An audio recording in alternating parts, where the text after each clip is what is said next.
তারপরে কাঁটাতারের বেড়া দেওয়ার প্রসঙ্গ, ৪৫ দিনের মধ্যে কাঁটাতারের বেড়া হচ্ছে, এ নিয়ে বাংলাদেশেরও কিছু প্রতিক্রিয়া আছে, পশ্চিমবঙ্গের প্রতিক্রিয়া আছে। আজ দেখলাম ওখানে বিবিসি নিউজ করেছে, শুভেন্দু অধিকারী নির্দেশ দিয়েছেন যে রাস্তায় নামাজ পড়া যাবে না। পাশাপাশি তিস্তা প্রকল্পে চীনের ইনভলভমেন্ট বাংলাদেশে, এই নিয়ে আলোচনা আছে। আজকে দিল্লি প্রস্তাবে কি দিল্লি পররাষ্ট্র মন্ত্রণালয়ের একটি প্রেস কনফারেন্স ছিল, যেটা আপনাদের নিয়মিত ব্রিফিং হয়। আমি শুরুতে একটু জানতে চাই ওই ব্রিফিং এ আদ্যোপান্ত বিস্তারিত কি কি বিষয় আজকে উঠে এসছে, আপনি সেখানে প্রশ্ন করেছেন আমরা দেখেছি, কি কি প্রশ্নের উত্তর আপনারা পেয়েছেন, আপনাদের অনুসন্ধিৎসু চোখ কি কি জিনিস জানতে চায়। প্রথমে এটি দিয়ে শুরু করতে চাই, জনাব গৌতম লাহিড়ী। এক কথায় বলতে পারি যে ভারতের পররাষ্ট্র মন্ত্রণালয় যেটা বলেছেন, তারা কিন্তু বাংলাদেশের নির্বাচিত সরকারের সঙ্গে সম্পর্কটা উন্নত করতে চান, সেই লক্ষ্যেই তাদের আগ্রহ।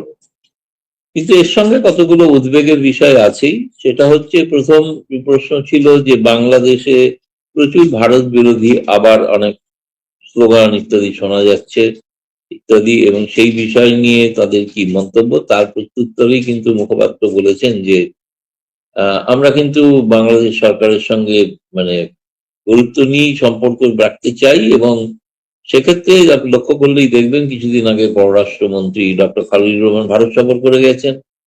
তার আগে বাংলাদেশের যে নতুন সরকার প্রতিষ্ঠিত হয়েছে, সেই সরকারের শপথ গ্রহণ অনুষ্ঠানে ভারতের সর্বোচ্চ পর্যায়ের প্রোটোকল অনুসারে নাম্বার 3 স্পিকার মহোদয় গিয়েছিলেন।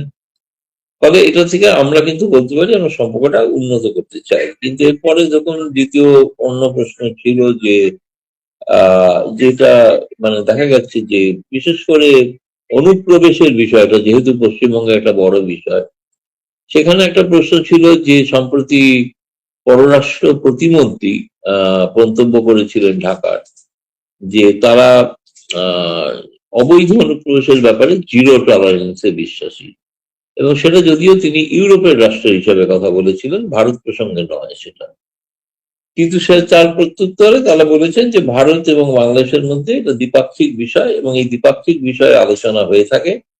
তাতে ভারত থেকে যে 2850 জনের যে তালিকা বাংলাদেশের হাতে দেওয়া হয়েছিল, সেই তালিকা তাদের শনাক্ত করার কাজ করতে বলা হয়েছিল, কিন্তু বাংলাদেশ সরকার এখনো সেটা করেনি।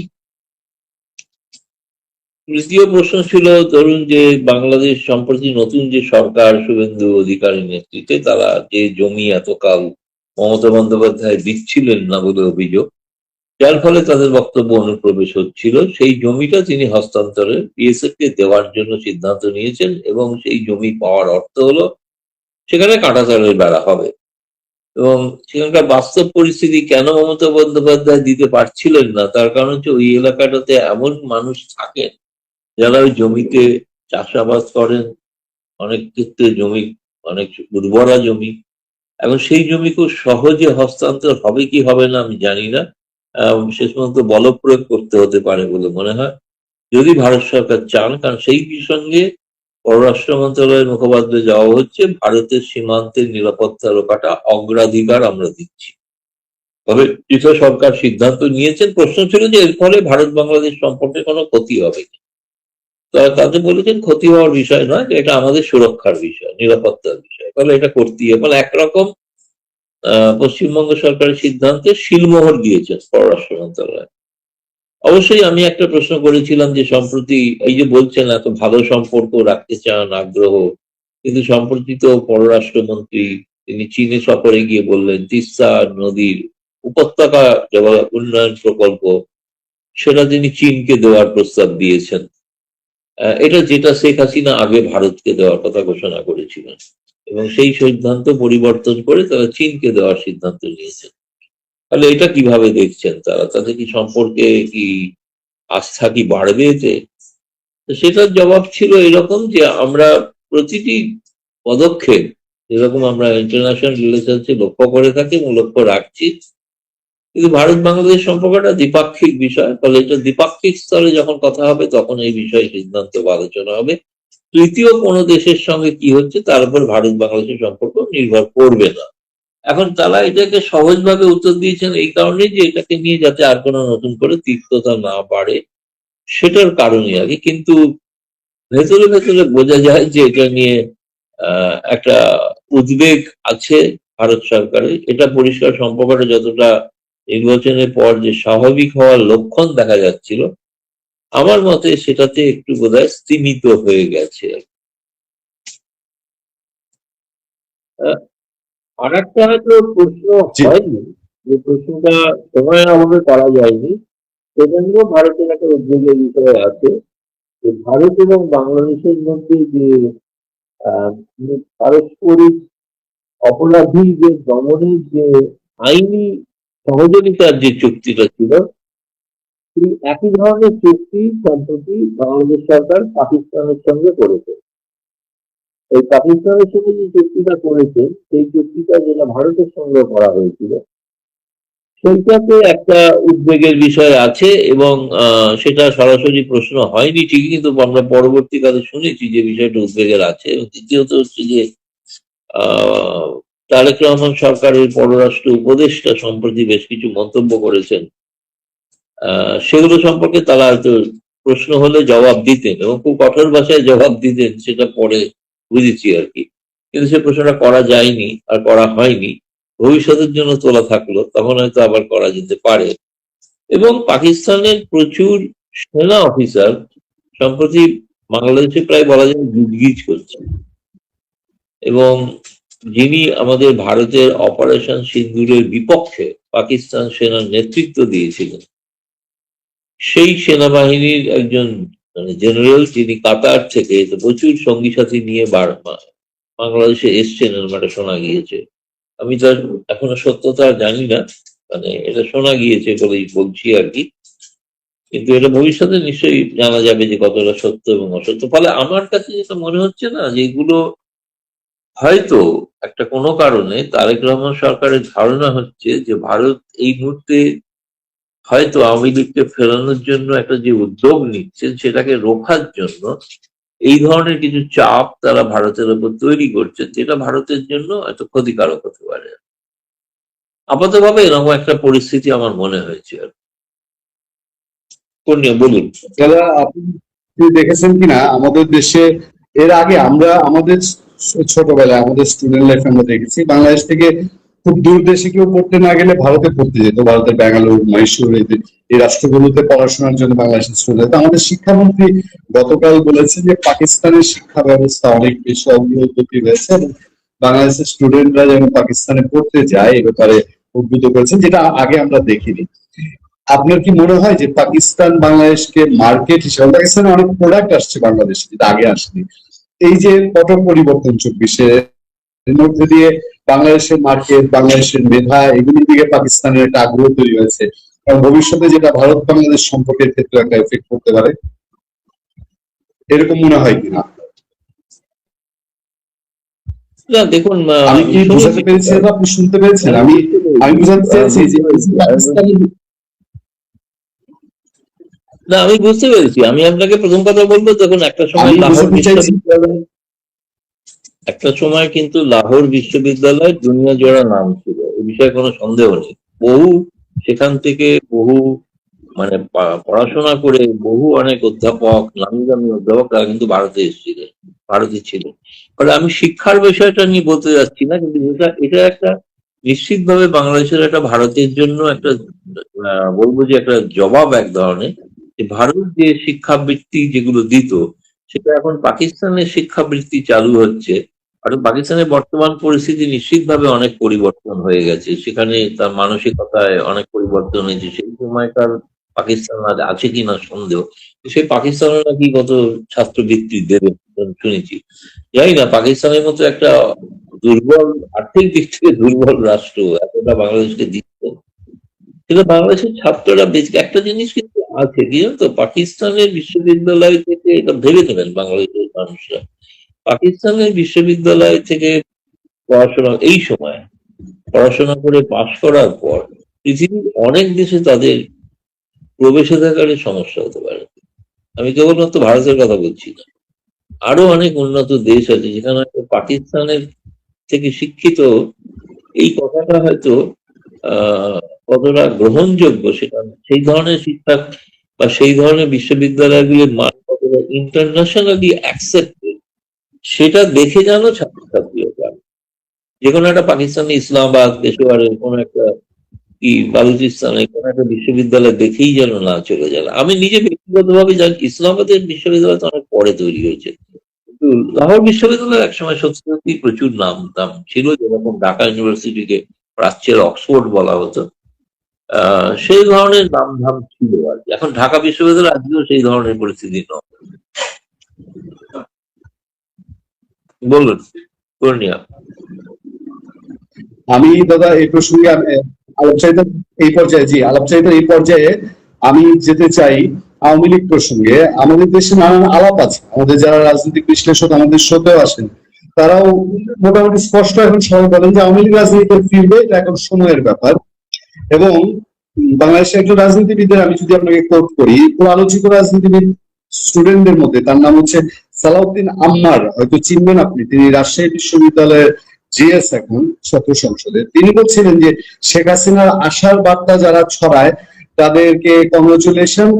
জেএনজি, বাংলাদেশের জেএনজি এখন এমন কিছু নিয়ে অপেক্ষা করছে যেগুলা শেখ হাসিনা ফিরলে পরে বোঝা যাবে সেগুলো ব্যবহার কেমন হয়। এই যে বাংলাদেশের ভেতরে আলাপ এবং শেখ হাসিনার নানান বক্তব্য নিয়ে আমরা রিসেন্টলি বক্তব্য নিয়ে আলাপ শুনতে পাই, সবশেষ আসলে কি অবস্থা, আপনার হাতে কি খবর আছে? এবং সত্যিকার অর্থেই কি আপনি মনে করেন যে আওয়ামী লীগ যে অবস্থায় ভারতে আছে খুব দ্রুত সময় ফিরতে পারবে কিনা? যে আলাপটা গত দুদিন ধরে খুব জোরালো হয়েছে বাংলাদেশে, অনেকে আলাপ করার চেষ্টা করছেন, সোশ্যাল মিডিয়ায় বলছেন। দেখুন, আমি সময়সীমা হয়তো বলতে পারবো না, কিন্তু শেখ হাসিনা নিজে পরশুদিন বলেছেন যে তিনি এই বছরের শেষে ফিরবেন। অপেক্ষা করো, এই বছরের শেষেই আমি ফিরছি। এখন সেটা তার ভিত্তি কি আমি জানি না, কিন্তু এটা ধারণা হচ্ছে যে তিনি কিন্তু ফেরার জন্য আগ্রহী। আমি যতদূর জানি তার ঘনিষ্ঠ লোকজনের সঙ্গে কথা বলে ফেরার জন্য আগ্রহী। এমনকি এতটাও হয়েছিলেন আবার তিনি যে আমার ওখানে শাস্তি হলে হোক, জেলে নিয়ে গেলে নিয়ে যাক, কিন্তু আমি কিন্তু ফিরবই। এরকম একটা অনমনীয় মনোভাব নিচ্ছিলেন, যেটা আমাদের অনেকের মনে হয়েছে, তার শুভানুধ্যায়ীদের মনে হয় যে এটা অনেকটা আত্মহত্যার সামিল হবে। এটা এখনো যে দলটার রাজনৈতিক নিষেধাজ্ঞায় প্রত্যাহিত হয়নি, সেই দলটা ফিরলে কি করে রাজনৈতিক কর্মকাণ্ড করবে? গেরিলা পদ্ধতিতে করতে হবে কর্মকাণ্ড, তাই না? স্বাভাবিক প্রক্রিয়াতে করা যাবে না রাজনীতি। দ্বিতীয়ত এটা ঘটনা যে এটা কিন্তু অনন্তকাল চলতেও পারে, অনন্তকাল চলবেও না বলে আমি মনে করি। চলবে না কারণ হচ্ছে যে মানুষ একটা সময় তারা বিরক্ত হবেন, তারা এই সরকারের বহু কিছু। ওখানে তার আগে একটা কথা বলে দিই, যারা চায় না আওয়ামী লীগ আমার ময়দানে ফিরে আসে তারা হলেন বিএনপি এবং জামায়াত। তারা জানেন আওয়ামী লীগ যদি ফেরে তা তাদের রাজনৈতিক অস্তিত্ব নিয়ে প্রশ্ন উঠবে। তারা সেই কারণে না ফেরানোর যাবতীয় ব্যবস্থা করবেন, ওইসব নানাবিধ অভিযোগ করে আর কি। তো এখন সেইটা একটা বড় ব্যাপার। এক্ষেত্রে বিএনপি জামায়াত কিন্তু একপন্থীতে আছে যে আওয়ামী লীগকে ফিরতে দেওয়া যাবে না, যেমন করে হোক আটকাতে হবে। কিন্তু চিরকাল কি আটকে রাখা যায়? আপনি বন্যার জল কোথা দিয়ে আটকে রাখবেন? আটকাতে সম্ভব না। আপনি তো বাইরে আছেন 1000 জন আওয়ামী লীগ নেতা, বাংলাদেশে আছে 4 কোটি সমর্থক। আমি 4 কোটি বিশ্বাস না হয় ধরে নিলাম 3 কোটি। 3 কোটি সংখ্যাটা কম। আপনাদের যেখানে যারা জেএনজি বিক্ষোভ করেছিল সংখ্যাটা তো লক্ষের মধ্যে, কোটির অঙ্কে নয়। এই লক্ষাধিক কোটির অঙ্কের সমর্থক যদি একটা সময় বেপরোয়া হয়ে নিজের হাতে আইন তুলে নেয়, এবং সেক্ষেত্রে কিন্তু অঘটন ঘটতে পারে। এবং আমি কিন্তু দিব্যচক্ষে এরকম একটা জিনিস দেখছি। আমি আপনাকে এটা বলতে পারি, এখন আমি যতটুকু শুনেছি উনি বোধহয় সম্প্রতি শেখ হাসিনা হয়তো আরেকটু ক্যাটেগরিক্যালি হয়তো বলবেন বলে আমি শুনেছি যে এইটা এবছর হলো না 17ই মে ফেরা, কিন্তু আগামী 17ই মে তো ফিরছি। মানে 17ই মে তার প্রত্যাবর্তনের দিবস। সেই দিন উনি কি বলেন সেটা একটা দেখার বিষয় আছে। সেই দিন হয়তো একটা কিছু বলবেন তিনি, তার একটা বার্তা থাকবে, নির্দিষ্ট বার্তা। এবং যদি বলেন যে তিনি আওয়ামী লীগ, কিছু কথা সম্পর্কে বলা হয় যে রিফাইন্ড আওয়ামী লীগ। রিফাইন্ড আওয়ামী লীগের অর্থ কি? মানে পুরনো যাদের বিরুদ্ধে অভিযোগ আছে তাদেরকে সামনের সারিতে না এনে। কিন্তু শেখ হাসিনা তো কোনো ব্যক্তি নয়। আমরা মনে করি শেখ হাসিনা একটা আদর্শবোধের ধারাবাহিকতা, বঙ্গবন্ধুর আদর্শবোধের ধারাবাহিকতা। সেই ধারাবাহিকতাতে যারা থাকবেন তার অন্য কোনো অসুবিধা না হলে তিনিই থাকবেন নেতৃত্বে, এই বিষয়ে কোনো সন্দেহ নেই। হয়তো পুরনো নেতারা যারা আছেন তাদের মধ্যে কেউ অদল বদল হতে পারে, নতুন কিছু, বিশেষ করে যারা মাঠ পর্যায়ে কাজ করছে তারা হয়তো অনেক স্থান পেতে পারে। কিন্তু কারুর নাম যদি এখন ঘোষণা করে দিই, ধরুন যে মাঠ পর্যায়ে কাজ করছে, সেই মাঠ পর্যায়ে কাজের বাড়িতে তো কাউকে তাকে গ্রেপ্তার করে দেবে, তাই না? এই যে ক্রমাগত বলা হয় যে নতুন আওয়ামী লীগ, নতুন আওয়ামী লীগ, আরে নতুন আওয়ামী লীগের নাম বলা মাত্রই তো তাদের গ্রেপ্তার করা হবে, কারণ তাদের রাজনৈতিক নিষেধাজ্ঞা ওঠে। কিন্তু এটাও আমি বলছি, রাজনৈতিক নিষেধাজ্ঞা কিন্তু প্রত্যাহারে বাংলাদেশের মানুষ বাধ্য করবে তারেক রহমান সরকার। সেটা কিন্তু খুব বেশি দিন ধরে নয়। তার কারণ হচ্ছে মানুষ আর্থিক দুর্দশায় যেটা পড়েছে এবং আরো যেটা পড়বে, এবং তার ফলে কিন্তু যদি তেমন কোনো অঘটন ঘটে আর সেখানে যদি অমানবিক অত্যাচার যদি মানুষের উপর নেমে আসে, আমি যতদূর বুঝি ভারত অত্যাচারিত নিপীড়িতদের পাশেই থাকবে। কিভাবে থাকবে না থাকবে সেটা ভবিষ্যৎ, কিন্তু বাংলাদেশে যেটা চলছে সেটা চিরস্থায়ী ব্যবস্থা নয়।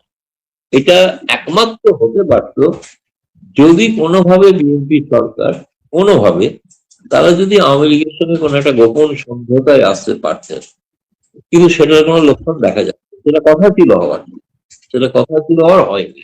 তারা করছেন না, একটাই কারণে হচ্ছেন না, যে তারা ভাবছেন, বিশেষ করে জামায়াত ভাবছে জামায়াতকে একমাত্র রুখতে পারে যে বাংলাদেশে, সে হচ্ছে আওয়ামী লীগ, অন্য কোনো দল না। তো সেই দলটার যদি উত্থান ক্রমশ বাড়তে থাকে, আপনি কি ভাবেন যে ভারত চুপ করে বসে থাকবে? ভারত সেখানে একটা রাষ্ট্রে একটা জঙ্গিরা উত্থান হবে, তাদের ভারত চুপচাপ বসে বসে দেখবে? এটা দেখবে না। এই জন্যই আমি বলছি সময়ের অপেক্ষা। নিশ্চিতভাবে ওই যেটা বলছেন মানে তার মনের আকাঙ্ক্ষাটার কথা বলছেন, কিন্তু এই মানে এই নয় যে তিনি কোন দিনক্ষণ নির্দিষ্ট নয়, একটা রাজনৈতিক ভবিতব্য যে বাংলাদেশের মাঠে আওয়ামী লীগকে দেখতে পাবেন। দাদা, একটা জিনিস আমি একটু তুলে ধরি। আজকে আমাদের দেশে বিভিন্ন জন আলোচনা করছেন যে ঠিক আছে, মানুষ নির্যাতিতের পক্ষে থাকে, যে বঞ্চিত হয় তার পক্ষে থাকে, এবং যারা বাংলাদেশে ভালো চান তারা চায় যে সব দল রাজনীতিতে সমান সুযোগ পান। কিন্তু আওয়ামী লীগকে দেখা যায় তারা এখনো যেসব সাংগঠনিক দায়িত্বে আমরা সোশ্যাল মিডিয়ায় দেখি, বাংলাদেশের চিহ্নিত যাদের প্রতি মানুষের ক্ষোভ আছে এখনো, যে আওয়ামী লীগ এই মানুষগুলোকে ঝেড়ে আসুক, এই মানুষগুলো দুর্নীতিবাজ, এরা সন্ত্রাসী রাজনীতি করে, সেই মানুষগুলি এখন আওয়ামী লীগের বিভিন্ন সাংগঠনিক দায়িত্ব পেয়ে যাচ্ছে। এইটা কিন্তু মানুষের মধ্যে এখন একটা আগ্রহ আছে যে আওয়ামী লীগ যদি আপনারা ফেরার কথা বলছেন, ফিরে তাহলে সেই আগের রূপেই ফিরবে, তার কোনো চেঞ্জ নাই। এই আলাপটা কিন্তু বাংলাদেশের ভেতরে আছে। আছে এবং নিশ্চিতভাবে পরিবর্তনশীল সময়। আমি তো আপনাকে আগেই ইঙ্গিত দিয়েছি, শেখ হাসিনা ওপরে থাকবে, তারপরের ব্যাপারটা সেটা শেখ হাসিনার নিজস্ব সিদ্ধান্ত, এবং তিনি দেশে ফেরার পর হয়তো ভবিষ্যৎ আওয়ামী লীগের নেতৃত্বের কথাও ঘোষণা করতে পারে, সেটা অবশ্যই বঙ্গবন্ধু পরিবারের। কিন্তু সেই তার এবং বাকি যাদের কথা আপনি উল্লেখ করছেন, এরা থাকবেন কি এর মধ্যে বহু আছেন বেশ কিছু, তারা বয়স হয়ে গেছে, কেউ কেউ সত্যি সত্যি অনেক বেশি, যেটাকে বলা হয় আওয়ামী লীগের অ্যান্টি ইনকামবেন্সি, যে অ্যান্টি ইনকামবেন্সির প্রতীক তারা হয়ে গেছে কেউ কেউ। এটা ঘটনা, সত্য নয়, কিন্তু তার মানে তো এই নয় যে তাদের সকলকে ছেড়ে ফেলে দিতে হবে, সেরকম না। কিছু পরীক্ষিত নেতা তো আছে, তারাও তো ঝড়ঝাপটা সামলেছেন, কিন্তু সামলাচ্ছেন। কিন্তু তাদের মধ্যে থেকে এটা আপনি যেটা বলতে চাইছেন, যে আমার যেটা মনে হয় আইডিয়াল, সেটা হচ্ছে যে নতুন পুরানো মিশিয়ে একটা আওয়ামী লীগ হয়তো আপনি করতে পারেন, যদি নিষেধাজ্ঞা প্রত্যাহার হয়। আর নিষেধাজ্ঞা প্রত্যাহার না হলে আপনি যে আওয়ামী লীগকে মাঠে দেখবেন, সেই আওয়ামী লীগটা 1971 সালের আওয়ামী লীগ, ঘরে ঘরে দুর্গ তৈরি করার আওয়ামী, সেই আওয়ামী লীগ তৈরি হবে। এটা কিন্তু অদূরে, আর বেশি দিন নয়। এটাই বলতে চাইছি। আমি সবশেষ শুধু বলবো দাদা, যে নিষেধাজ্ঞা রয়ে গেছে এখনো, এবং শেখ হাসিনার উপরে তার মৃত্যুদণ্ডের রায় আছে। এই যে অল্প সময়ের মধ্যে আওয়ামী লীগ ফিরবে বলা হয়, এমন কোন এটাকে আমরা আবার নতুন করে মেটিকুলাস ডিজাইন দেখবো, বা ইন্ডিয়া যেমন আপনাদের ইন্ডিয়ার অনেকেই বলেন দেখি যে ইন্ডিয়া তো কমান্ডো দিয়ে এসে শেখ হাসিনাকে ফেরত দিয়ে যাবে না, কিন্তু বাংলাদেশের রাজনীতির এখন ইন্টারনাল যে অবস্থা, তাতে করে বহুদূর মনে হয় যে আসলে কবে কি চেঞ্জ আসবে। তাহলে কেন এই আলাপটা যে আওয়ামী লীগ অল্প সময়ের মধ্যে ফিরতে পারে? আপনার কি মনে হয়? আমি অল্প স্বল্প দীর্ঘ কোনো ব্যাখ্যাতেই যাচ্ছি না, আমি আপনাকে একটা রাজনৈতিক প্রেক্ষাপট, রাজনৈতিক বিশ্লেষণ করছি কি হতে পারে। পৃথিবীর কোনো দেশে কোনো নিষিদ্ধ দলকে আটকে রাখা যায়নি, আমেরিকানরা তো ভোট কমতে পারেনি না, তো সুতরাং এটা তো কোনো কথা নয়। নিষেধাজ্ঞা থাকলেই যে সেই দলটা, তালিবান তো নিষিদ্ধ হচ্ছে, তালিবান রাজত্ব করছে এখন, তাই না? জামায়াত ইসলামীও নিষিদ্ধ ছিল, সেও তো রাজত্ব করছে। সুতরাং নিষিদ্ধ হতেই সে কোনোদিন রাজত্ব করবে না এমন তো নয়। এটা হচ্ছে বাস্তবতা। আর বিশেষ করে শেখ হাসিনা, আপনি যে বর্তমান পরিস্থিতি দেখুন, সাধারণ মানুষকে বোকা যদি ভাবে কেউ, সেটা ভাবছে কে?